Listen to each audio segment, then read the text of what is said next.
Hey, we want to welcome everybody tonight to PKN Volume 36A, at the Mill and Mine, not at the Mill and Mine. We are streaming from you live here. We have 6 presenters who will be streaming from their living room to you in your living rooms. And under any other circumstances, we would all be together here having great conversations, shaking hands, hugging each other, catching up. But here we are doing it in this way. So thank you all for tuning in tonight. We have, again, like I said, we have 6 wonderful presenters. If you're unfamiliar with this, PKN was created in Tokyo, Japan back in 2003 by Astrid Klein and Mark Dytham of Klein Dytham Architecture in Tokyo, Japan. They started this in 2003. We brought it to Knoxville in 2011. Here we are in 2020 for our 36/A volume. So we were very excited about this. PKN is a Japanese word for chit chat. And this is a format where basically it's a conversation. So we have these 6 presenters and they each have 20 images and they've been allotted 20 seconds per image to tell their stories. So that's 400 seconds to tell their stories. And I did some math with 6 presenters at 400 seconds, a little transition in between. It should take about 2,800 seconds. And we'll be through this night together, which is just under 45 minutes. We are glad that you have joined us. As always, we have thank you. So one we want to thank is the Mill and Mine. We knew we couldn't be here tonight, but we thought it would be wonderful if we could be at least together, zooming from this place to all of you. We want to thank Allie Ward, who created our poster. Allie did a wonderful job on short notice creating our poster, both for Volume 36A and Volume 36B, which will happen 2 weeks from tonight. So Allie, thank you very much. And if you want to follow Allie on Instagram, it's at reclaim.creative, at reclaim.creative. And that is Allie Ward. We want to thank the team that curates this event. And so right now you're about to see on the screen a bunch of us who, both presenters and curators. And we have several curators who have just rolled off. So I want to thank Geneva Hill for the work that you did. Carolyn Bacher, thank you for your service in curating this event. And Diane Osicki, thank you for all that you've done over these years. And then we have a new curator on our group right here, which is Lorena Martin. So Lorena, welcome. We are glad that you're here. And now we're going to talk about presenters. I'm going to mention 6 names, and then we will dive into those 6 presenters and the stories they have to tell. So our first presenter tonight will be Abram Hanford, followed by Alyssa Coffin, followed by Molly and Ben Conaway, Amy Gibson, Todd Steed, and finally Valarie Franklin. So Abram, I think you're about ready to go. You need to let us know when you're ready to start, and we will start your slides. All right, I guess I'm ready to go, guys.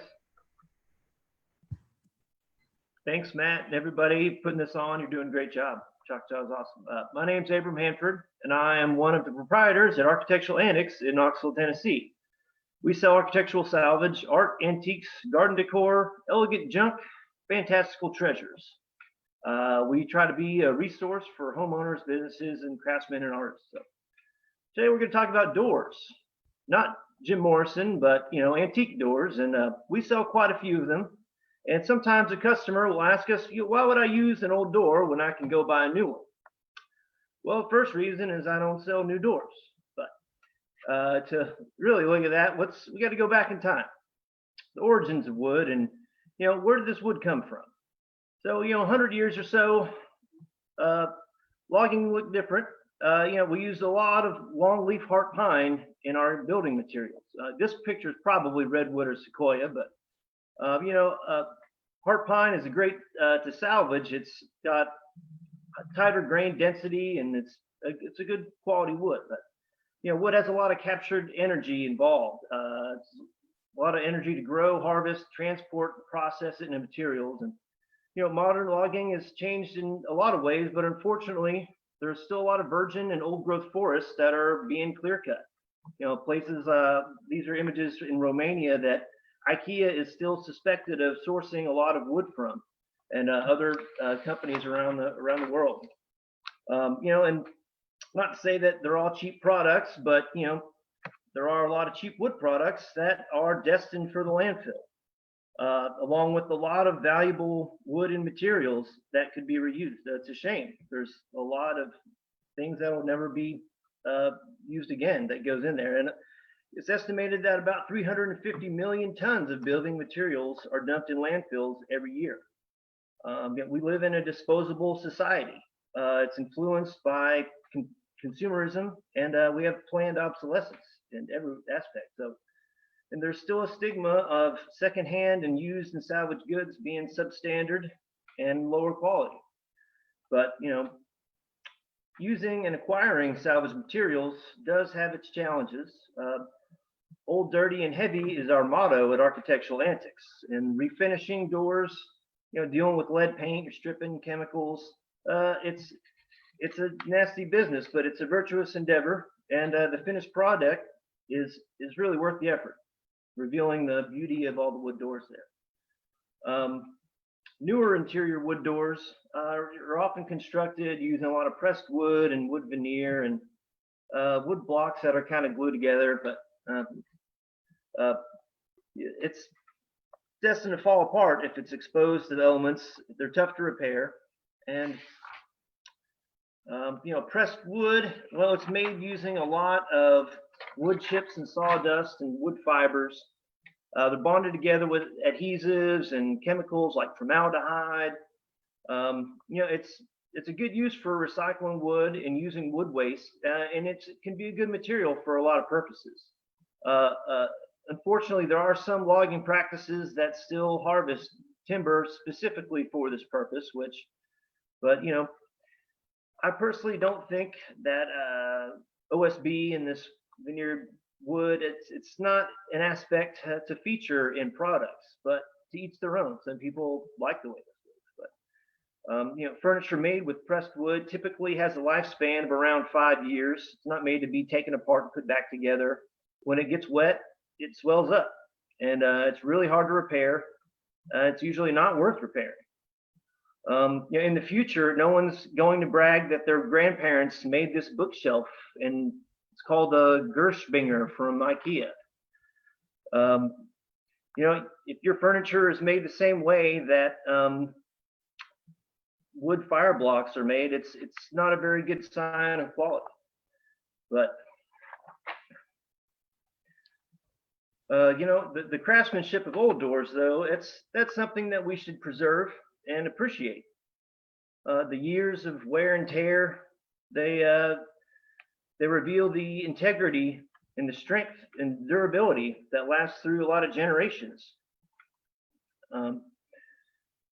Repurposing doors, it's a great way to add decor to any area. Well, this door specifically, this one was from Lowell, Massachusetts, an old church that we were lucky to get some really beautiful doors from. These quatrefoil elements that you see there, really lucky to have this. These doors are from Egypt, and the craftsmanship and the carvings and the added wrought iron elements there. I wish I could make stuff like that, and hopefully someday that could be in your house. But this is an antique mirror. It was made from an old door. We added some crown molding and some trim, and added a dog in front of there.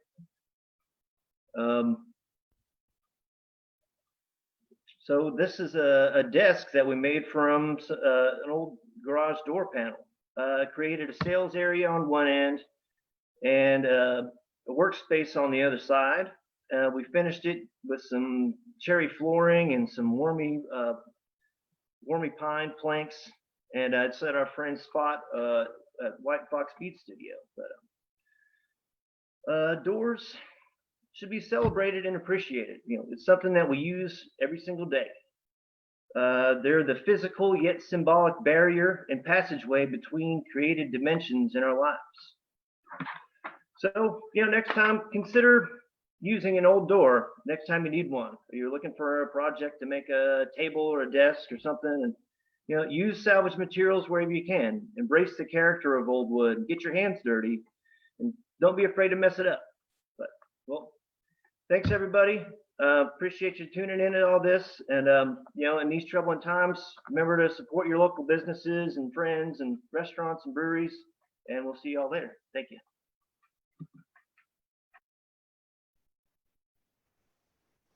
All right, Abram, thank you very much for sharing that. Teach us about materials, where things come from and where they end up. So I appreciate that. And I want to encourage anyone who's out there watching tonight to consider visiting Architectural Antics.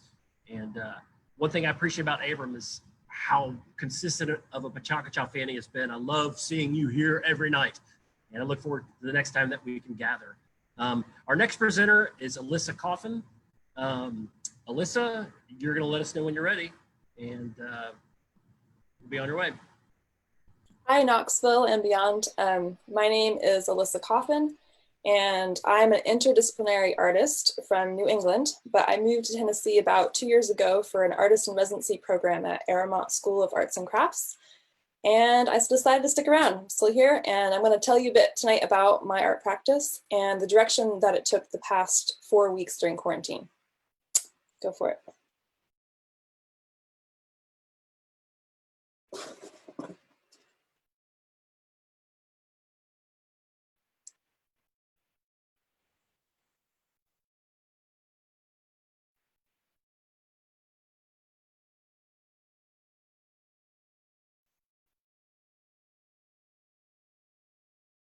So in my art, I explore the dialogue between the internal landscape and the external landscape.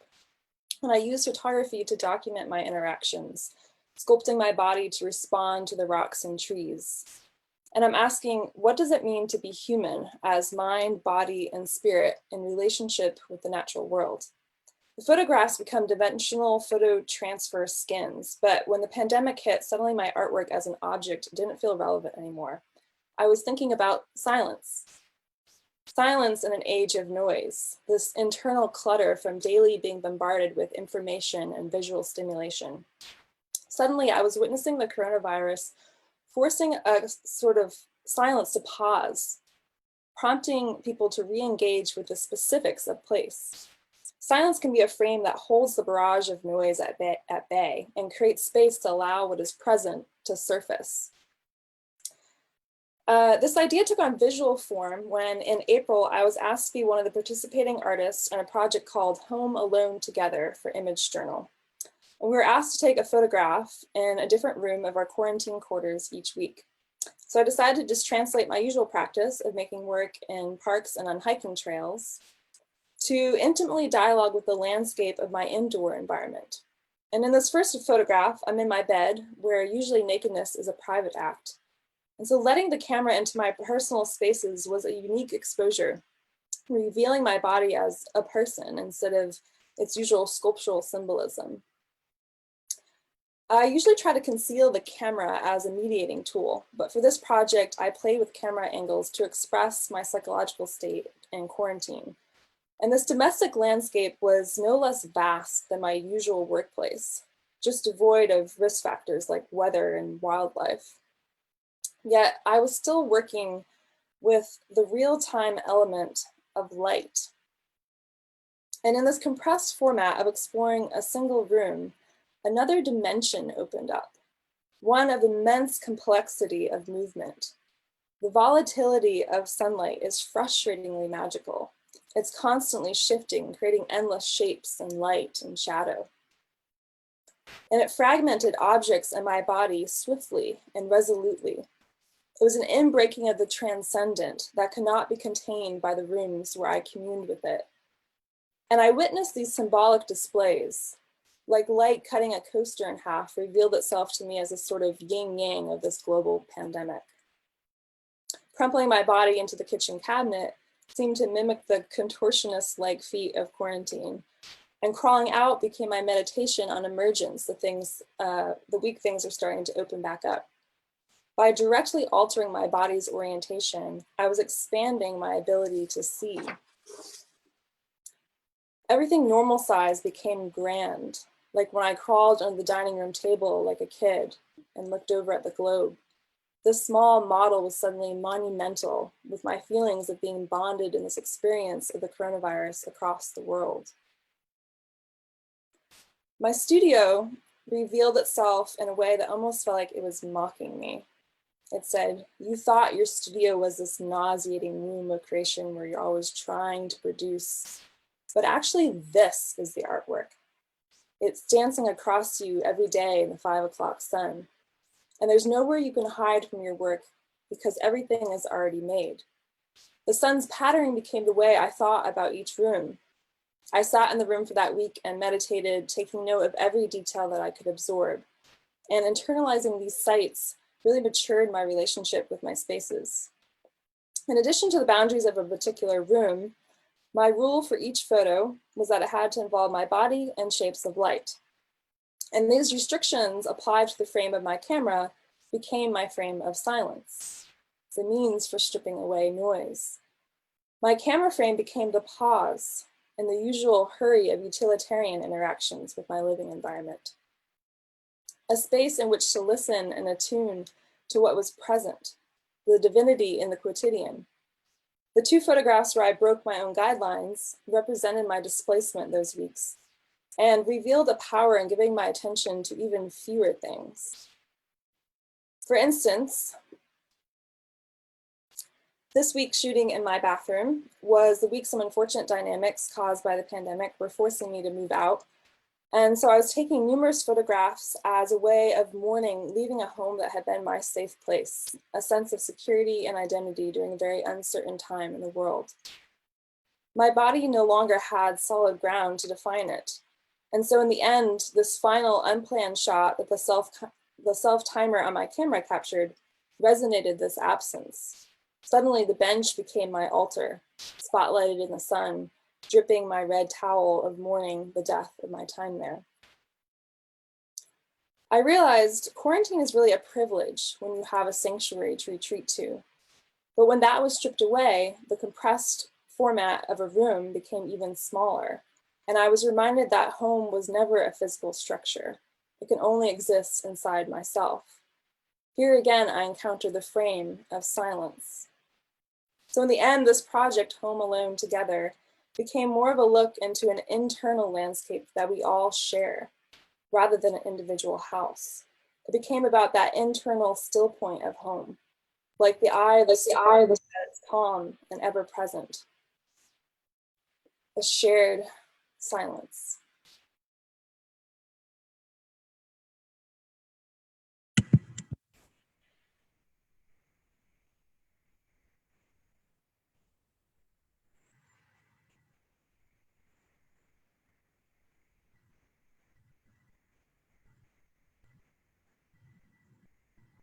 Thank you.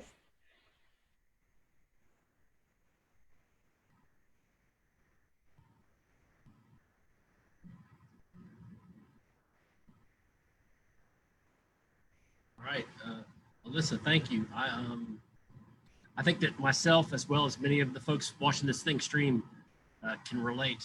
We're grateful for what you've expressed about what it means to go through this COVID, alone and together. So thank you for sharing that and for sharing your photographs.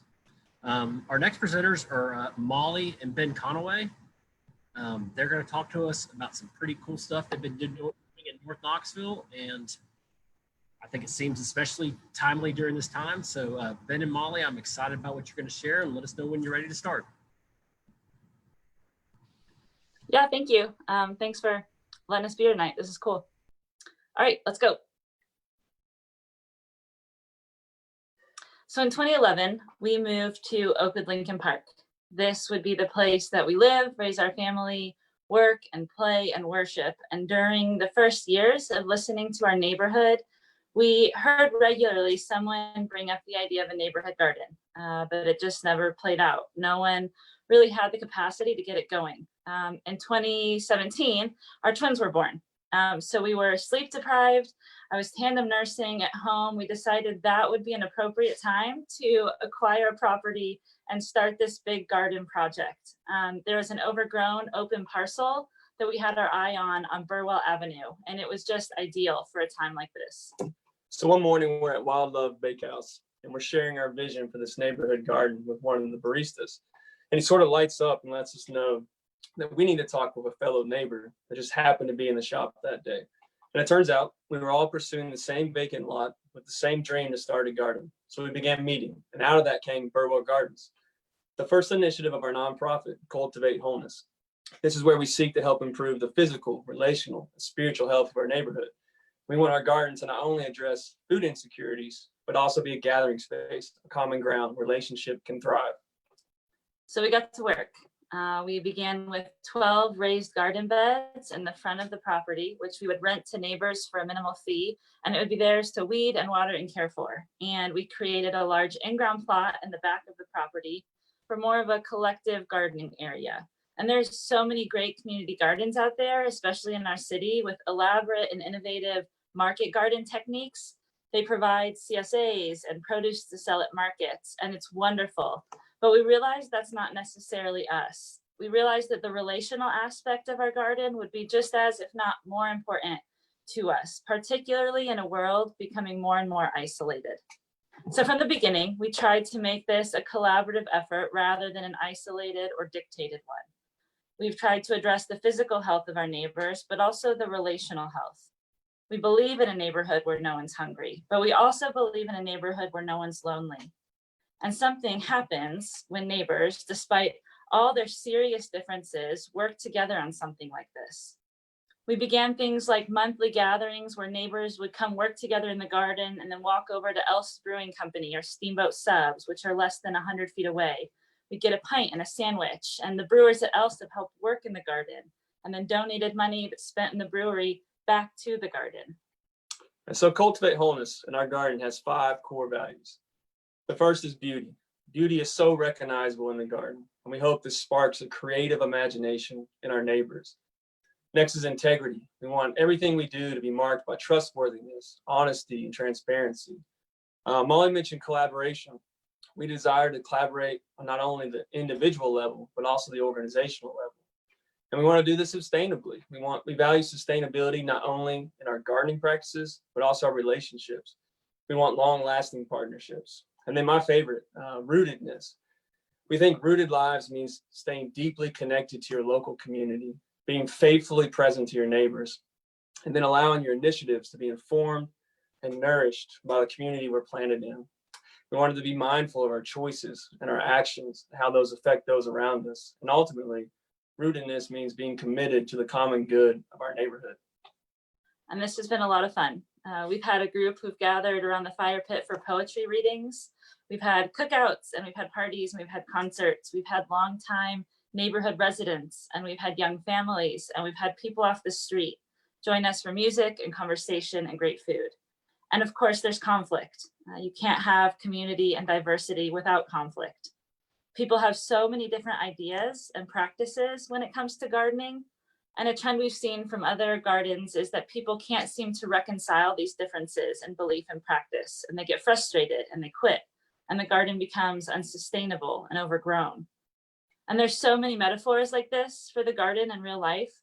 Primarily, we believe if we can learn to garden together, there's hope that we can learn to live together well, where we all can flourish. And our twins are 2.5 now. They're growing alongside the garden and they're learning to take care of the earth, but they're also learning to take care of their neighbors.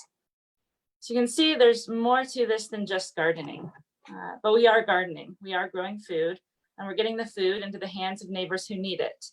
The garden has provided a central place for neighbors to contribute food out of the abundance of their own personal gardens to give away to people who need it. And ultimately, this is not about us. This is not even just about this garden. This is about creating hope and connection. This is about making our neighborhood look a little more like the way things were intended to be, where neighbors are whole and healthy and restored to one another and to creation and to their creator. And we're encouraged. We're encouraged by how things are going. We recently had one of our gardeners tell us they purchased their house in our neighborhood in large part to the garden and to the activity that's going on down there. And then in light of the recent pandemic, we've created 8 new beds. This was in response to a number of neighbors reaching out, asking if we had space to start gardening, and many of them for the first time. And then just this year, thanks to a grant from the Knox Education Foundation, the Knox County Health Department, we were able to upgrade our seating area into a multi-purpose outdoor classroom. And then we painted an interactive trail that spans the 0.8 mile walk from elementary Christian Mary Elementary to the garden. But then moving forward, we're currently looking and seeking for another property where we can plant a neighborhood orchard. But then our greatest dream is to create a network of backyard gardens that spans throughout our neighborhood. We would provide the materials, we would provide the regular support to help these neighbors as they learn to cultivate and maintain their own gardens. This would all be an effort to create a resilient community food system. But Lucas Nelson may have said it best. He wrote a song that said, "Turn off the news and plant a garden, just my neighborhood and me. We might feel a bit less hardened. We might feel a bit more free. Turn off the news and raise your kids. Give them something to believe in. Teach them how to be good people. Give them hope that they can see." Thanks.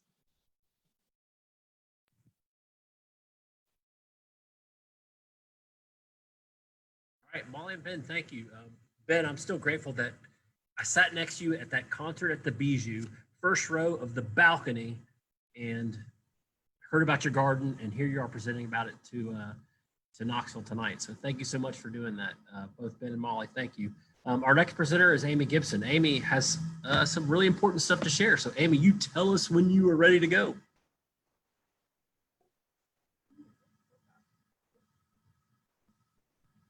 Am I good? Can you hear me? We can hear you. You're about to be on screen. There you go. Okay. I'm ready to go. Hi, everybody. Happy Election Day. I hope everyone got out and voted today. I'm Amy Gibson, and I'm the co-producer of Every Woman Vote. The other producer and my business partner is Bob Deck, and I'm pretty sure that after interviewing 100 women, he has official honorary female status. Our project celebrates the 100-year anniversary of the 19th Amendment, which happens later this month on August 18th. But before I get to our project, I want to mention that today is the 55th anniversary of the Voting Rights Act of 1965. It was passed to address racial discrimination in voting. It's important to remember that the passage of the 19th Amendment only addressed discrimination based on gender, and it was another 45 years before Black and brown women could vote. We still have barriers to voting, and we're all familiar with that, but that's another talk for another day. Every Woman Vote, we honor all of the women and the men that fought for all of us to have the right to vote. But our project is especially inspired by the suffragists. These women are the ones who protested, they were beaten, they were jailed, they were force-fed, and they died in order for women to have the right to vote. And this right to vote almost didn't happen. It didn't look very positive that we would have enough states to ratify it until Tennessee. And it was this man, Harry Byrne, a legislator in the Tennessee General Assembly. He's the one who made it happen. And he originally had planned on voting against the amendment, but a letter from his mother was given to him the day of the vote, and it asked him to do the right thing, which made him change his vote and vote in favor of the amendment, meaning that the Tennessee ratified the 36th, we were the 36th state to ratify the amendment. Because of this one vote, I get to vote today, and we get to celebrate the vote that we all got to participate in today. Our project is a contemporary approach, and we interviewed 100 women about their experiences with voting. These women, oh my gosh, these women are unbelievably powerful, and it's a real honor and a privilege to be able to talk about them today. They've taught me a lot. And I'm going to wait till the next slide comes up. This is Wendy Pitts Reeves. And in her interview, she emphasized that when women are at the table, the conversation changes. For example, she said, it wasn't until 2005 that spousal rape in Tennessee was treated like any other rape. And that happened only because we had more women in the state legislature. This is Jenny Littleton. Jenny is a bartender as she's finishing school, and she puts a focus on how to talk to people that disagree with her because she thinks it's so important. And she said her passion for voting came from realizing how much that people in local office were impacting her daily life. So she's encouraging all of her peers to vote. And this is Ursula Bailey. She emphasizes that minorities and women have very different issues, and that these issues are not being represented in government. About 14 years ago, she ran for public office knowing that she wasn't going to win. And she did it for the sole purpose of forcing the other candidate to have to respond publicly to the issues that she encounters. And then we have Dale Mackey, who is our hummingbird whisperer, if you've seen any of her pictures. She talked about voting being one of the most creative and collaborative things that you can do. She said movements are created by voices, and men and women are these voices, that women are not the minority, but the majority, and she calls it the majority, which brings me to these slides. She is correct, Dale is correct, that the majority of the population are women. In Tennessee, we are 54% of the population. So if the majority of these people actually did vote, we could make a huge difference. You also see that we have 24% of representation in legislation, which is a pretty serious issue when you think about women's issues. When you look at who voted in 2016, you see that 46.4% of the population didn't vote. And again, if the women in this percentage voted, we could make a huge impact, but people don't think that voting matters. And this brings me to Jula. Jula is from Thailand, and she made us all cry in the room because she was so emotional talking about what a privilege it is to vote in this country. She said that she read every single thing she could about the candidate, and the day that she got to vote, she dressed up in her best attire so that she could vote as a citizen in her country. And in our project, it became clear about the importance of seeing women as a collaborative. And as Carrie Prigmore said, we are a collective. And while we might not agree all the time on everything, we need to work together as women to make the change we want to see happen, and we need each other. A major theme in this project has become women supporting women. And this idea was a big part of the interview that we did with Fran Katsoudas, who is the Chief People Officer at Cisco Systems International. And it was the only interview that we did remotely. She said that early in her career, she was supported by so many other women, and it made such a huge difference. And as a leader today, she says it's necessary to pay it forward. All women leaders today need to watch out for women who may feel intimidated or not comfortable in this world, and that we need to make room for them and to help them give the stage so that they can find and share their voice. I'm about to run out of time and can't tell you about too many other women, but in the words of one of my favorite Knoxville women, Linda Gay Blank, I want to thank you for voting. I want to thank you for voting voting in elections, and also in the conscious decisions that you make every single day in every action, because every day we have an opportunity to vote. And finally, we have a common end to every interview, and it goes like this. My name is, I am, and I vote. My name is Amy Gibson. I'm committed to every woman vote, and I vote. I thank you so much. I'm going to leave you with some voices from our real interviews. You can hear our segments on Morning Edition Monday through Friday on WOT, and we have stickers. And here are the voices of our women. My name is Tasha Blakeney. Sharon Hannah. Renee Hoyos. Gigi Sampson. Jennifer Baker. I am a collaborator. I am confident. I am determined. I am fiercely seeking knowledge. I am loving. Persistent. Powerful. I am the future of this country. And I vote. My name is Tasha Blakeney. Sharon Hannah. Renee Hoyos. Gigi. Now I gotta turn it off. Thanks so much. All right, Amy, that was awesome. I will tell you that I've woken up every morning encouraged when I hear the Every Woman Vote segment on WOT. So I'm grateful to you and the movement, as well as to WOT carrying these things, Chrissy Kuiper and whoever's in charge of that. So thank you for you all. Todd Steed, you are up next. And I think we're doing a Microsoft update right now. So if everybody will pause your computers for a second. Okay, I think we got past that. We passed that? All right, so Todd, speaking of WUOT, Todd, are you ready to go? Let us know when you're ready to go, and you can get started with your presentation. Yeah, I just did a Microsoft update on myself, so I'm ready. See that blonde kid who looks like he doesn't belong in the same gene pool as the rest of the kids?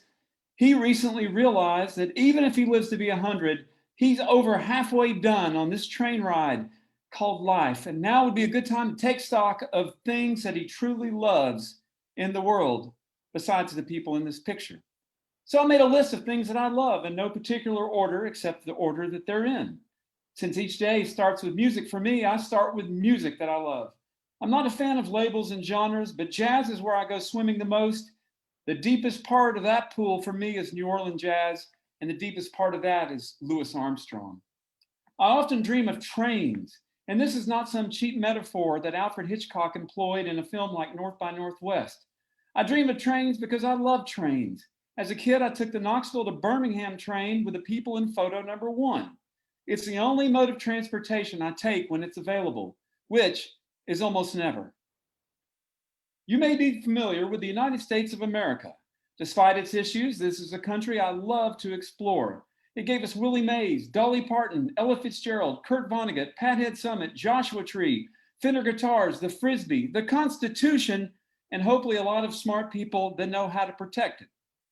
You may be familiar with food and weird food like Boudin and Ike's Snowballs. I asked the owner of this establishment why the word hot had quotes on it. He paused for a second and said, "Because we put them there." I'm going to pause and reflect upon his answer.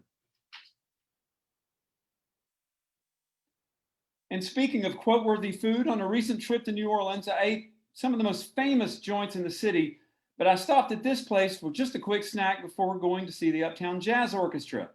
I ended up having the best meal of the whole trip, sitting on a beer crate in the back talking to the local folks. Frenchman's Deli. I love walking, especially after eating an unnamed dish at Frenchman's Deli. On this trip, I often punted the ride sharing and simply shared myself with my feet. You don't smell a city on the inside of an Uber, though you can often smell what the driver likes to smoke. But when you walk, you absorb.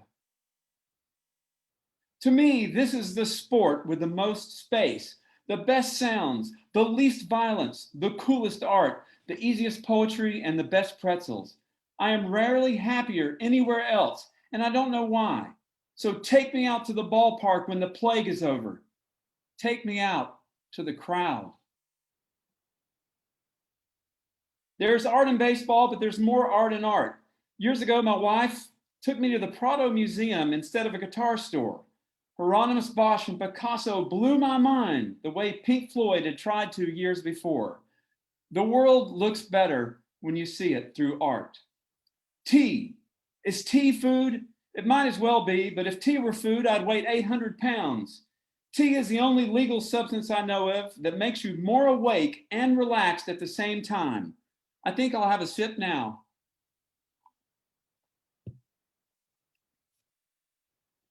Yum. Kindness. Once in abundant supply, our kindness reserves have been slowly depleting since the arrival of Facebook. I found these 2 examples of kindness in Washington, D.C., serving up the very same tea in the previous picture. If you cannot locate kindness, you must create your own. The Buddhists have a word called Sangha, which translates as out of focus iPhone photo. Actually, I'm not exactly sure what it means, but it has something to do with community, like the one in the garden. For those leaning toward introversion, Sangha is the perfect medicine to remind us we're better off together. This was on a wall in New Orleans, freedom. Jazz music is the perfect example of democracy. Everybody working for the common good, with each member allowed a voice and a place to express it if they want. The most democratic form of music was created by those who were denied a chance to participate in their own democracy. Think about that. Every single year, more people visit museums in the United States than the combined number of folks attending sporting events in the country. The majority of museums in our nation's capital are free. If you get a membership to the Knoxville Museum of Art, you can get into the rest of them for free. Go to museums. There's an old saying, those who don't study history are doomed to repeat it. Oh, that's bullcrap. People that study it repeat it too. Even some of the worst mistakes we're going to make again and are making them right now. I don't know, but I believe at least studying history gives us a fighting chance at starting to evolve. Diversity and inclusion are 2 buzzwords that some folks are growing tired of hearing. But I like to think of those words not as obligations, but as rewards. It's not easy right now, but I encourage anyone who can to get away from their own reality, study abroad, or read a book instead of going on Twitter. Do you know what this is or have any idea why I posted it? No, I don't either. In fact, I don't even remember taking this photo, but I love ambiguity. One of the hardest things in the world is dealing with ambiguity. Or maybe it isn't, or maybe it is. I'm not sure. I love astronauts, but this photo is to demonstrate that I also love bad art. I can tell you firsthand that creating bad art is the quickest route to humility that you can find. And bad art is the only route to creating great art. Making bad art rarely will make you money, but it will make your soul grow. This is NPR headquarters, where I recently borrowed an office to work on a podcast that almost all these photos came out of. Did you know NPR has their own beehives and makes their own honey and creates some of the best programming on the planet? It's true. These are all things that I've mentioned that I love and want to explore. I went straight to my supervisors at WUOT and pitched this idea that I would travel, eat, listen, train ride, museum hop, go see jazz, chat with people that are not like me. I promised that I would take all of this and produce a podcast called Improvisations to Go. Amazingly, they said, do it.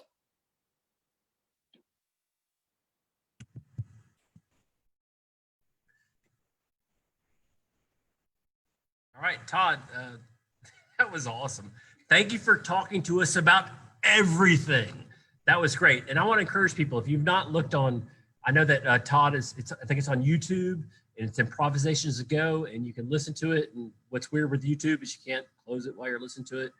Listen to Improvisations to Go, season 1. Apparently there's another season coming out. So Todd, thank you very much for talking to us about everything. Our last presenter tonight, number 6, I think we're close to 45 minutes right now, is Valarie Franklin. And all of our presenters so far have been from East Tennessee. Valarie is from Middle Tennessee. Valarie, we are so glad to have you in Knoxville, and we can't wait to hear what you have to share with us. So please let us know when you're ready to start. Thank you, Matthew. Thanks for having me, and thanks to everybody watching tonight. I will do a little intro before I get started. My name is Valarie Franklin, and I'm a Black woman architect, and that makes me somewhat of a unicorn. Thus, the title of my presentation is Becoming a Unicorn. It is interesting to know that 19% of architects are women, 3% of architects are Black, and 0.3% of architects are Black women. Out of over 1,500 licensed architects in the state of Tennessee, only 5 are Black women, and I'm one of those 5. I'm a senior architect at Moody Nolan, which is the largest Black-owned architecture firm in the nation. And it also is most notably one of the most racially diverse architecture firms in the nation. And in 2017, I, along with 11 other minority design professionals, founded the Nashville chapter of the National Organization of Minority Architects, or NOMA-NASH as we call it. I'm the chapter president, and I founded NOMA-NASH with the goal to expose, address, and remedy the disparity of minority representation in the field of architecture. I was actually highly motivated by my own experiences, which I will share in this presentation. And my hope is that it will bring awareness and inspire action. So with that, I'm ready to go. This is the story of how I became a unicorn, and ultimately how systematic racism influenced my life. It was an unintentional subtitle, but it came apparent as I went through this presentation and told my story to myself. So I'm in no way jumping on a popular topic, but this is my truth. It could have been 4. Family influence and experience is everything. My parents grew up in Nashville during times of segregation. They went to segregated schools. They peacefully protested and were beaten at those protests, and systems were put in place that affected their quality of life and ultimately affected mine. As difficult as times were, my parents had children, including me. I was creative as a child. I was always building things, and to my parents' dismay, I was also taking them apart. To the left, you see some words on the slide that these words influenced my life. Keep an eye on them as we go through. The power of redlining. I grew up in North Nashville, near Jefferson Street. My parents were one of those people you read about that were denied home loans. And so we lived in the projects. We eventually were able to rent a house in the Red Line area. And I learned from an early age that where you live matters. And I often wondered if my schools were really segregated. Looking back, I realized that they really weren't. They suffered deeply from deep-rooted segregation. It almost made segregation impossible. This area today is undergoing gentrification and displacement, which is not at all desegregation. The power of demographics. We moved out of Nashville because of crime and some of the issues with our neighbors. We moved to what we call the country. They now refer to it as Mount Juliet. The Mount Juliet is the suburbs, but it always be the country to me. Current demographics there are 93% white, 3% black. The power of my peers from late elementary to high school, I often, I was the only black kid in a lot of my classes. The schools were better, but the feelings of isolation were real. And I often felt displaced hatred from others just because of the color of my skin. The power of resources. My school had resources. I made good grades. I joined the band. I played alto sax. Most of my friends were in the band. I was a band geek. Because of that, I was accused of trying to act white by some of my black peers. But I did. I persevered. I pressed on. I made great grades, excelled in math, English, and art, graduated top 10% of my class. And I was thinking about college. I even took drafting and shop classes. Nobody ever told me I could be an architect, but I knew I wanted to go to college. So telling my parents, oh yeah, she wants to go to college. Yes, I wanted to go. I desperately needed mentors. My parents really never heard of a Black architect. My teachers didn't lead me that way, but there was Claire Huxtable. I love the Cosby Show. She had everything that I wanted. So I wanted to be Claire. I went to school to be a lawyer. And my parents were like, okay, how are you gonna pay for that? So I went on every scholarship I could muster up, scrapped up some loans, and I went off to Tuskegee University. I chose HBCU because I knew there was a part of history that I was missing in my education that I wanted to get from my higher education. And I thought I was on my way to be an architect, a lawyer, but I wasn't. After befriending some architecture students who are also in the band, I'm still a band geek. It was them that they saw talent in me, and I was fascinated by their projects.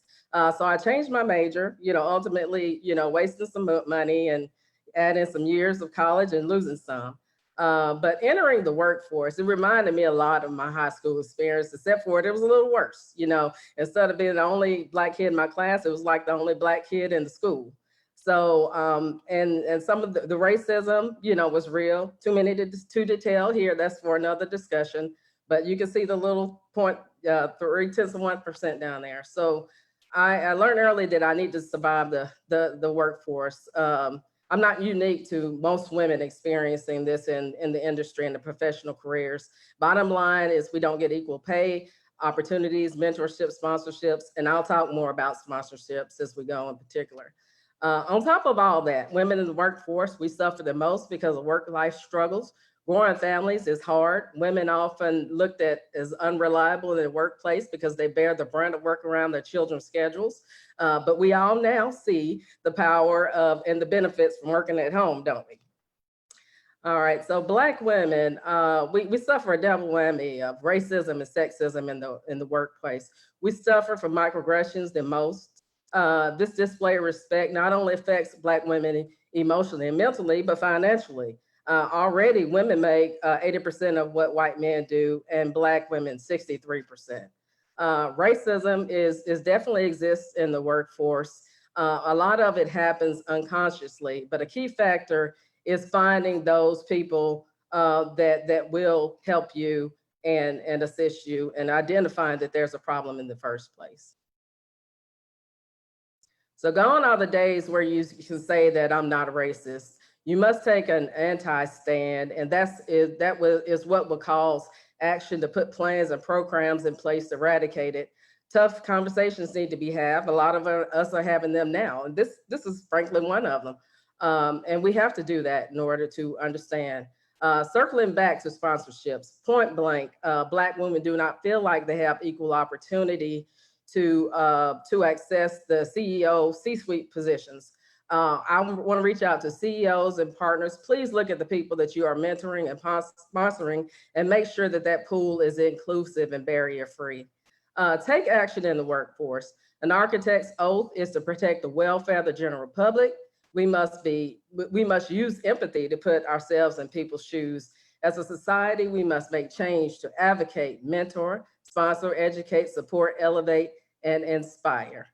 Please join me in facilitating that change. Thank you for your time.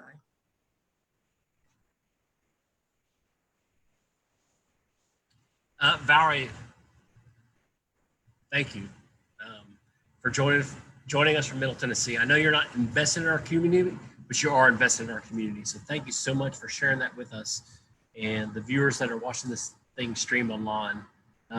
We had awesome presentations tonight. So Valarie, that message is present. Amy Gibson, your message is present like it was today. Todd, Steed, you talked about everything, which you've always done. And it's very present with us all. Molly and Ben, thank you for what you're doing in North Knoxville. Like, I have thought about food a lot right now, and food is important. So thank you for thinking of our people. Abram, thank you for helping us understand materials. Like, the things that we invest in matter. So we appreciate you talking about that. And Alyssa, dude, this inner thing that we're all having to go through as we both experience COVID, as well as the injustices that we're having to like weigh in our society. Thank you for helping us think about those things. So thank you all for presenting tonight. Thank you to everybody watching. Hope you have a wonderful evening. It's Thursday, August the 6th. Tomorrow's August the 7th, and we'll be back. Oh, by the way, yes. So we will have Volume B, 36B, 2 weeks from tonight, which is the 20th of August, 2020. And we have 4 more presenters. We're actually looking for 1 or 2 more. So if somebody has an important story to tell to our community, we would love to hear it. Thank you very much. Can I play some music? How do I play some music? We should leave.